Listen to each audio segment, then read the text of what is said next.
बहुत student 10th के बाद इस बात को लेकर कंफ्यूज है कि क्या ले, नीट के लिए जाए कि इंजीनियरिंग के लिए जाए, यानी मेडिकल के लिए जाए कि इंजीनियरिंग के लिए जाए। मेरा सजेशन ये है, एक कंटिन्यू बच्चे क्वेश्चन पूछ रहे हैं कि सर क्या किया जाए, मुझे नहीं समझ में आ रहा कि मैं मेडिकल के लिए जाऊं कि इंजीनियरिंग के लिए जाऊं। तो इसमें मेरा उन बच्चों के लिए सजेशन है कि आप पहले ये देख लें कि आपका इंटरेस्ट किस में है। अगर आपका मेडिकल फील्ड में मन लगता है, उसमें आप जाने पर कंफर्टेबल फील करते हैं, उस एरिया में जाइए। अगर आपको लगता है कि नहीं हम टेक्निकल कोर्स करेंगे, इंजीनियरिंग फील्ड में जाएंगे, तो आप इधर भी आ सकते हैं। आप पे डिपेंड करता है आपकी हॉबी क्या है। नेक्स्ट बात यह है कि कुछ लोगों का ये मानना है कि सर मेरा मैथ अच्छा नहीं है, फिर हम इंजीनियरिंग में कैसे जा सकते हैं। तो या फिर कुछ लोग कह रहे हैं कि अगर हम मेडिकल में जाएंगे तो फिर मुझे फिजिक्स में मैथ पढ़ना होगा। तो पहले बता दें कि जो मैथ नीट के लिए है, यानी फिजिक्स में जो मैथ यूज करना है वो जनरल मैथ होता है, इतना हाई लेवल पे नहीं होता है। और उन लोग के जो क्वेश्चन फिजिक्स का क्वेश्चन राइज किया जाता है, यानी फिजिक्स का क्वेश्चन जो नीट में पूछा जाता है वो नॉर्मल फिजिक्स होता है, जेईई वाला फिजिक्स नहीं होता है। इसलिए अगर आप इस डर से, मैथ के डर से अगर आप ये सोच रहे हैं कि हमको बायो में जाना है, तब तो मुझे लगता है कि आप कंफ्यूज है बहुत ज्यादा ही। मैथ के डर से नहीं जाइए, शौक से जाइए। या बायो रटने के डर से इंजीनियरिंग मत जाइए, या मैथ को समझने के डर से आप मेडिकल में नहीं जाइए। आप अपना टारगेट इस बेस पर सेलेक्ट कीजिए कि आपका इंटरेस्ट क्या है।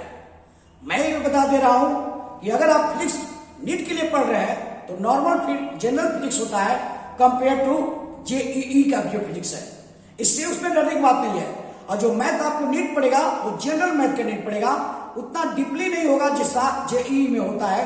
उनके फिजिक्स का क्वेश्चन जो होता है वो थोड़ा डीपली पूछे जाते हैं। जो मैथ के स्टूडेंट होते हैं उनके लिए अलग फिजिक्स का क्वेश्चन होता है, और जो नीट के लिए है उनकी फिजिक्स अलग होती है।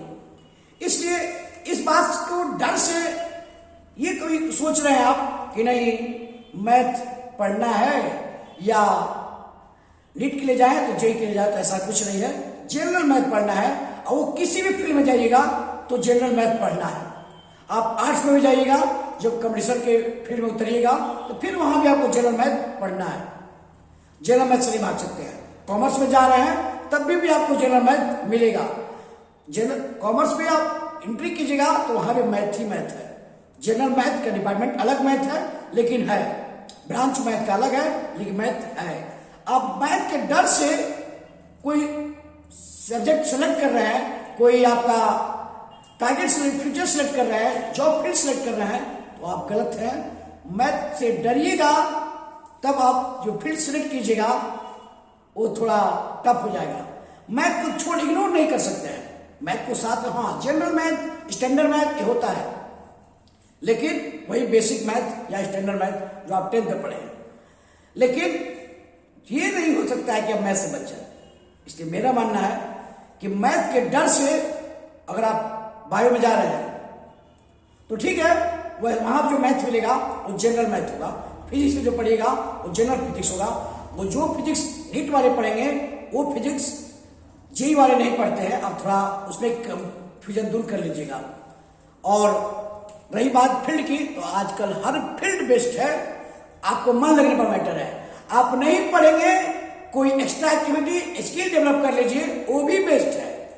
आप जैसे देख लीजिए, बहुत लोग पढ़े लिखे नहीं है, बॉलीवुड में तहलका मचा कर रखे हुए हैं, स्पोर्ट्स में तहलका मचा कर रखे हुए हैं। तो आजकल फील्ड कोई फिक्स नहीं है कि ये फील्ड से ही आप सक्सेस हो जाइएगा। आपको इस फील्ड में मजबूरी में जाना नहीं, आपको जहां मन लगे उस फील्ड में जाइए। जो करना है, बिजनेस में जाना है बिजनेस में जाइए। हाँ, लेकिन प्राइमरी एजुकेशन ग्रेजुएशन होता है, ग्रेजुएशन कंप्लीट कीजिए। आप टेक्निकल करते हैं या नॉर्मल करते हैं या जनरल करते हैं, ये डिपेंड करता है आपके इंटरेस्ट पे कि आप किधर जाना चाहते हैं। ऐसा नहीं कि हायर एजुकेटेड वाले लोग ही ज्यादा सक्सेस हुए हैं, ऐसा मैं नहीं मानता। स्पोर्ट्स में जाने के लिए आपको एजुकेशन की क्या नीड है? जनरल चाहिए, 10+2 तक काफी है आपके लिए। बहुत लोग ऐसे हैं। इसलिए अगर आप सक्सेस एजुकेशन में नहीं हो सकते हैं, आपको लगता है कि मैं एजुकेशन में सक्सेस नहीं हो सकते हैं, तो बिजनेस में जाइए। बिजनेस में नहीं हो सकते हैं, यूट्यूबर का जमाना है, आपके पास एक्टिंग की क्वालिटी है, उस फील्ड में जाइए। इसलिए फील्ड ओपन है, हर फील्ड ओपन है, इसमें बट इफ वाली बात ही नहीं है। डिपेंड करता है आप कब सीरियस होते हैं। जब सीरियस हो जाइएगा, किसी फील्ड को चुनिए जहां आपका स्किल हो, उस फील्ड को जाइए और अपना वर्क कीजिए। इसलिए कोई कंफ्यूजन ना है। रही बात कि सर हम ग्रेजुएशन कर लेते हैं ताकि एटलीस्ट लोग ग्रेजुएट तो रहेंगे, हाँ तो कोई पेपर चुन लीजिए, कोई भी कर सकते हैं। और जो नीट जेई वाले कंफ्यूजन उनका है, वो नीट में जा सकते हैं, जेई में भी जा सकते हैं।